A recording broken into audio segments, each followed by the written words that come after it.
Dear students, अस्सलाम वालेकुम। मैं डॉक्टर ज़फ़र मीर आपको इस वीडियो लेक्चर में वेलकम करता हूं। और आज का लेक्चर बेसिकली जो टाइप्स ऑफ टेस्ट आइटम्स हैं उससे रिलेटेड है। टेस्ट के बारे में हम पहले गुफ्तगू कर चुके हैं कि टेस्ट एक टूल है जिससे हम स्टूडेंट्स की लर्निंग के बारे में डाटा कलेक्ट करते हैं या इंफॉर्मेशन कलेक्ट करते हैं। और मुख्तलिफ उसके जो आइटम्स हैं वो मुख्तलिफ टाइप्स के बनाए जा सकते हैं। ठीक है, आज हम इस पे ज़रा डिटेल गुफ्तगू करते हैं कि क्लासरूम के अंदर जो टेस्ट बनाए जाते हैं, चाहे वो फॉर्मेटिव हों, चाहे वो समेटिव असेसमेंट के लिए टेस्ट बनाए जाएं, उन तमाम के अंदर कौन कौन से आइटम्स जो हैं वो पॉसिबली बनाए जा सकते हैं। अल्टीमेटली स्कूल लेवल पे और यूनिवर्सिटी लेवल पे या हायर एजुकेशन लेवल पे पेपर पैटर्न्स डिफरेंट हैं, लेकिन कॉमनली जो क्वेश्चंस बनाए जाते हैं वो मैं आज आपसे डिस्कस करता हूँ। अच्छा, दो टाइप के बेसिकली मेजर जो टाइप्स हैं वो दो तरह की हैं। नंबर एक, सिलेक्शन टाइप या ऑब्जेक्टिव टाइप आइटम्स, और नंबर टू, सप्लाई टाइप या सब्जेक्टिव टाइप आइटम्स। दो तरह के ही आप जो है ना वो क्वेश्चन बनाते हैं। अच्छा, अब ऑब्जेक्टिव टाइप में फर्दर कौन सी टाइप्स हैं? MCQs यानी मल्टीपल चॉइस क्वेश्चंस, और फिर कंप्लीशन या fill in the blank, matching columns और ट्रू फॉल्स। ये बेसिकली ऑब्जेक्टिव टाइप आइटम्स हैं, या इनमें इसको सिलेक्शन इसलिए कहते हैं क्योंकि इसमें ऑप्शन होता है कि आपने करेक्ट ऑप्शन को सिलेक्ट करना होता है। अच्छा, सप्लाई टाइप या सब्जेक्टिव में फिर आगे दो कैटेगरीज हैं, शॉर्ट आंसर्स या ऐसे टाइप क्वेश्चंस, और ऐसे टाइप में आगे फर्दर दो तरह के सवालात बनाए जा सकते हैं, रिस्ट्रिक्टेड रिस्पांस क्वेश्चंस और एक्सटेंडेड रिस्पांस क्वेश्चंस। ठीक है, इनकी मैं एक एक की ना डिटेल आपके सामने विद एग्जांपल रखता हूं ताकि आपको ये ज़्यादा क्लियर हो जाए। ओके, जो MCQs है सबसे पहले हम इसी को स्टार्ट कर लेते हैं, मल्टीपल चॉइस क्वेश्चंस। अच्छा, जब भी आप मल्टीपल चॉइस क्वेश्चंस बनाते हैं या उसकी आइटम्स बनाते हैं तो उसमें बेसिकली उसके पार्ट्स कौन कौन से हैं? नंबर एक, आपके पास स्टेम होती है, ठीक है, फिर आपके पास डिस्ट्रैक्टर्स होते हैं, और एक आपके पास की होती है। की बेसिकली इसलिए बनाई जाती है कि जो आपका करेक्ट ऑप्शन होता है या करेक्ट आंसर होता है वो आपकी की होती है। ठीक है, MCQs में जो सबसे ज़्यादा इम्पोर्टेंट चीज़ है वो है स्टेम है आपकी। अगर स्टेम आप क्लियर बना दें, आसान लिख दें, इजी करके पूछ लें सवाल को, उसकी लैंग्वेज ज़्यादा डिफ़िकल्ट ना हो, ठीक है, एम्बिगुअस ना बनाएं, नेगेटिव स्टेटमेंट ना बनाएं, ठीक है। तो फिर उसके बाद डिस्ट्रैक्टर्स आते हैं। डिस्ट्रैक्टर्स में और की में ना की यूनिक होनी चाहिए और डिस्ट्रैक्टर से बिल्कुल डिफरेंट हो, यानी लाइक वो अगर किसी ने उसको सेलेक्ट करना है तो उसके लिए डिस्ट्रैक्टर्स और की में कंफ्यूजन ना क्रिएट हो रही हो। की यूनिक होनी चाहिए और डिस्ट्रैक्टर्स की तादाद जो है ना वो अप्रोप्रिएट होनी चाहिए। यूजुअली जो 3 डिस्ट्रैक्टर बनाए जाते हैं और एक जो है ना वो की होती है। ठीक है, MCQs में ये इसलिए ज़्यादा वाइडली यूज़ होते हैं एजुकेशन के अंदर कि ये आपका जो सब्जेक्ट है उसको मैक्सिमम कवर कर जाते हैं। 90s में सब्जेक्टिव टाइप क्वेश्चन ज़्यादा बनते थे तो उसमें ऑब्जेक्टिव बहुत थोड़ी होती थी, तो उसमें फिर गेसिंग का स्टूडेंट्स गेस करके तैयारी करते थे कि चैप्टर नंबर 1 अहम है, इसको तैयार कर लेते हैं, चैप्टर 4 और 5 को छोड़ देते हैं। MCQs से ये हुआ है कि MCQs सारे पूरी जो बुक है उसको आपकी कवर कर जाते हैं, मैक्सिमम कंटेंट कवर कर जाते हैं। ठीक है, और ये ज़्यादा आजकल जो है ना वो जितने भी PPSC के एग्ज़ाम्स हैं, जितने भी आपके एडमिशन के टेस्ट हैं, इवन आपके एम्प्लॉयज़ जितनी जॉब के लिए टेस्ट हैं, उन तमाम के अंदर NTS के टेस्ट हैं, MCQs टाइप जो पैटर्न है वो ज़्यादा फॉलो किया जाता है। अच्छा, फिर इसके बाद आपके पास है ट्रू फॉल्स। ठीक है, ट्रू फॉल्स में क्या एक स्टेटमेंट लिखी जाती है, या तो वो ट्रू होगी या वो फॉल्स होगी। ठीक है, वो स्टेटमेंट बड़ी क्लियर लिखें, ज़ाहिर है इसमें गैसिंग के भी चांसेस बहुत ज़्यादा हैं। ठीक है, या तो सारे आप ट्रू कर दें टिक, या सारे फॉल्स टिक कर दें, तब भी कुछ नंबर मिल जाते हैं।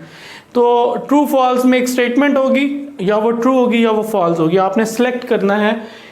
MCQs के अंदर भी जो ऑप्शंस होते हैं, जैसे स्टेम लिखी जाती है, उसके नीचे A, B, C, D 4 option होते हैं, आपने कोई एक सिलेक्ट करना होता है, इसीलिए इसको सिलेक्शन टाइप कहते हैं आइटम ना। इसमें भी आपने ट्रू और फॉल्स में से कोई एक सिलेक्ट करना होता है, ठीक है, कि स्टेटमेंट ट्रू है या फॉल्स है। अच्छा, फिर इसके बाद मैचिंग कॉलम्स, यानी जो मैचिंग है उसमें क्या होता है, दो कॉलम्स बने होते हैं, कॉलम ए और कॉलम बी, ठीक है। इसमें कुछ इंफॉर्मेशन दी होती है और आपको कहा यह जाता है कि आप क्या करें, जो राइट इंफॉर्मेशन है उसको कनेक्ट करें, ठीक है। मिसाल के तौर पर क्या पता ये आपस में कनेक्टेड हो, ठीक है, तो आपने उनको मिलाना होता है कि अगर इस चीज़ का कनेक्शन इसके साथ है तो इसको इन दोनों को मिला दें सेलेक्ट करके, ठीक है। तो ये मैचिंग कॉलम्स आपने पहले पढ़े हुए हैं। फिर इसके बाद एक है कंप्लीशन। जब आप कंप्लीशन में आप क्या करते हैं, कोई एक स्टेटमेंट लिखी हुई है, कोई सेंटेंस लिखा हुआ है और यहाँ पे फिल इन द ब्लैंक छोड़ी हुई है, ठीक है, और आपको कहा जाता है कि आप इसको फिल इन द इसको ब्लैंक को फिल करें। और बाज़ दफ़ा ऐसा भी होता है कि अगर आपको 4 फिल इन द ब्लैंक्स दी हुई हैं और आपको मुख्तलिफ ऑप्शंस जो है ना वो गिवन है और आपको कहा जाता है कि आप यहाँ से सिलेक्ट करके यहाँ पे जो करेक्ट है ना यहाँ से सिलेक्ट करें और इधर फिल इन द ब्लैंक्स में फिल करते चले जाएं, ठीक है। तो ये भी सिलेक्शन बन जाती है कि आपको आंसर्स दिए हुए हैं बहुत सारे, 4, 5, 6 जितने भी, और उसी तरह अगर 6 आंसर्स हैं तो 6 जो है ना फिल इन द ब्लैंक्स दी हुई हैं उसमें आप फिल करते हैं, ठीक है, जो राइट आंसर है वो आप उसमें फिल कर देते हैं। अच्छा, इसके बाद फिर आपके पास जो है वो सप्लाई टाइप या सब्जेक्टिव टाइप आइटम्स हैं, ठीक है। अब सब्जेक्टिव टाइप आइटम्स जो हैं वो मैंने जैसे बताया शॉर्ट आंसर है। अब शॉर्ट आंसर जो है वो एक वर्ड भी हो सकता है, 1 वर्ड हो सकता है, एक फ्रेज हो सकता है, एक सेंटेंस हो सकता है, ठीक है। तो शॉर्ट आंसर यूजुअली 2 नंबर का आपके एग्जाम्स में होता है। ये एक वर्ड, एक फ्रेज या एक सेंटेंस हो सकता है, जैसे डिफाइन एजुकेशन। अब ये एक डिफाइन एजुकेशन एक शॉर्ट क्वेश्चन है, आपने एजुकेशन की डेफिनेशन देनी है, ठीक है, तो ये 2 नंबर का हो सकता है। अच्छा, जो ऐसे टाइप है उसको मैं मज़ीद एक्सप्लेन कर दूं कि ऐसे टाइप में 2 तरह के हैं ना, रिस्ट्रिक्टेड हैं और एक्सटेंडेड हैं। जो रिस्ट्रिक्टेड हैं उनमें हम क्वेश्चन के अंदर खुद ही उनको रिस्ट्रिक्ट कर देते हैं, ठीक है। मिसाल के तौर पर ऐसे टाइप इसलिए इसको कहते हैं क्योंकि ये एक तो हायर ऑर्डर को मेजर करता है, ठीक है, इसमें आपकी थिंकिंग इन्वॉल्व है, डिस्कशंस इन्वॉल्व है, क्रिटिकल थिंकिंग इन्वॉल्व है, ठीक है, और आप एनालिसिस भी करके लिखते हैं, सिंथेसिस भी करते हैं, वैल्यूएट भी करते हैं, तो ये हायर ऑर्डर थिंकिंग को यूजुअली टच करते हैं। और इनकी एग्जांपल ये मैं आपको देता हूँ। मिसाल के तौर पर आप क्वेश्चन ये बनाएं कि discuss 4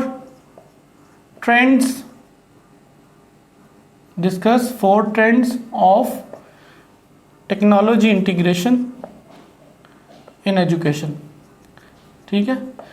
discuss 4 trends of technology integration in education, ठीक है। तो ये जब डिस्कस करेगा 4, चूंकि आपने कह दिया तो ये फिक्स्ड 4 जो ट्रेंड्स हैं ना टेक्नोलॉजी इंटीग्रेशन के वो ये डिस्कस करेगा, ठीक है। और इसी तरह अगर दोबारा मैं एक और सवाल बनाऊं कि explain 5 reasons for students drop out, ठीक है। अब 5 रीजंस को एक्सप्लेन करना है, स्टूडेंट्स की ड्रॉप आउट में जो 5 रीजंस हैं उनको एक्सप्लेन करना है, उनको डिस्क्राइब करना है या उनको डिस्कस करना है। तो ये 5 का मतलब ये है कि हम उसको रिस्ट्रिक्ट कर रहे हैं ऐसे टाइप क्वेश्चन को कि सिर्फ 5 तक आपने बतानी है, 7, 10 नहीं बतानी, सिर्फ 5 बतानी है, ठीक है। और अक्सर हम जो सवालात बनाते हैं वो रिस्ट्रिक्टेड रिस्पांस के क्वेश्चंस बनाते हैं स्कूल लेवल पे, ठीक है। हायर एजुकेशन में जब आते हैं तो फिर आप एक्सटेंडेड रिस्पांस भी बनाते हैं। अब एक्सटेंडेड रिस्पांस का मतलब ये है कि ये हायर ऑर्डर होता है और ये ओपन एंडेड क्वेश्चन होता है कि आपके पास लिबर्टी होती है कि आप जितना भी उसमें लिखना चाहें लिख लें, डिपेंडिंग के मार्क्स कितने हैं। 25 मार्क्स का है तो कितना लिखना है, 20 मार्क्स का है तो कितना लिखना है, और 10 मार्क्स का है तो कितना लिखना है। तो इसका मैं एक क्वेश्चन बनाता हूं कि discuss factors affecting students learning, ठीक है। Discuss factors affecting students learning in mathematics कर देते हैं, चलिए ठीक है। अब ये जो फैक्टर्स हैं ये उसके पास लिबर्टी है कि वो जितने भी लिखना चाहे लिखे, 2, 4, 10 मैक्सिमम जितने भी उसको पता है वो टाइम को देखते हुए और मार्क्स को देखते हुए वो यहाँ पे डिटेल उसकी लिख सकता है। या आप कह सकते हैं कि क्रिटिकली इवेल्युएट, ठीक है, critically evaluate teacher education program for virtual learners, ठीक है। प्रोग्राम को एवेल्युएट करें क्रिटिकली। आप क्रिटिकली आपके पास मुख्तलिफ ऑप्शंस मौजूद हैं, आप उसको जिस मर्जी डायमेंशन से, जिस मर्जी पॉइंट ऑफ व्यू से आप उसको क्रिटिक करें, with logic, with reasoning, with examples, ठीक है। आपके पास ओपन एंड है, आप जितना भी उसमें लिखना चाहें लिख लें। मैक्सिमम की लिमिट नहीं है या मिनिमम की लिमिट नहीं है। जब आप रिस्ट्रिक्टेड रिस्पॉन्स क्वेश्चन बनाते हैं तो फिर उसमें आप लिमिट लगा देते हैं कि 2 फैक्टर्स बताओ या 4 फैक्टर्स बताओ, या बाज़ दफ़ा हम कह देते हैं कि राइट एन ऐसे ऑन दिस या right a note on this maximum of 1000 word या मैक्सिमम ऑफ 2000 वर्ड्स। जब आप लिमिट लगाएंगे ना वर्ड्स की, या आप उसके अंदर सवाल के अंदर ही लिमिट लगा देंगे, फिर रिस्ट्रिक्टेड रिस्पॉन्स वो क्वेश्चन आइटम बन जाएगा, ठीक है। और अगर आप वर्ड्स की लिमिट नहीं लगाते और क्वेश्चन के अंदर भी लिमिट नहीं लगाते तो फिर वो एक्सटेंडेड रिस्पॉन्स क्वेश्चन बन जाएगा। यूजुअली हायर एजुकेशन में हम एक्सटेंडेड रिस्पॉन्स के क्वेश्चन जो है ना वो बनाते हैं, ठीक है। आई होप कि आपको जो टेस्ट के आइटम्स हैं उनकी डिटेल पता चल गई होगी। कोई क्वेश्चन हो तो आप कमेंट में पोस्ट करें।